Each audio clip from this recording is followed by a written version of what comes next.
the global economy as at some sort of crossroads, where some people think that the entire trading system is potentially separating into a China plus world and a US plus world.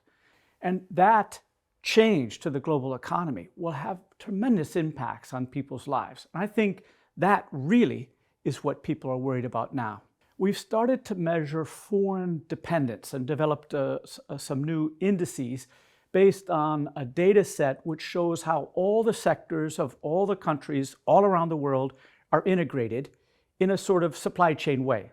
And when we do that, we find that China is really deeply implicated into the manufacturing sectors of every single major manufacturing country in the world.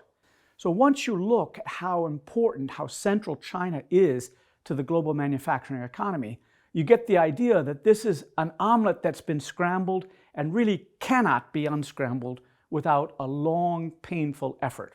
My take on that is that what we need is an interface to allow these two forms of capitalism, state-led capitalism in the Chinese case and market-led capitalism in the West, to find an interface for them to live together in a mutually beneficial way.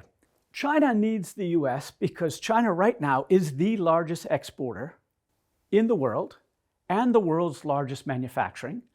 They need the markets. They need to sell. So China needs to play well in order to keep the markets open. We're talking about trade here.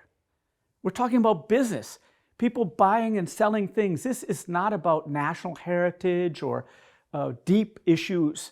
What it's about is learning how companies who operate in, for example, the state-led capitalism of China can operate in the United States or selling to the United States and vice versa.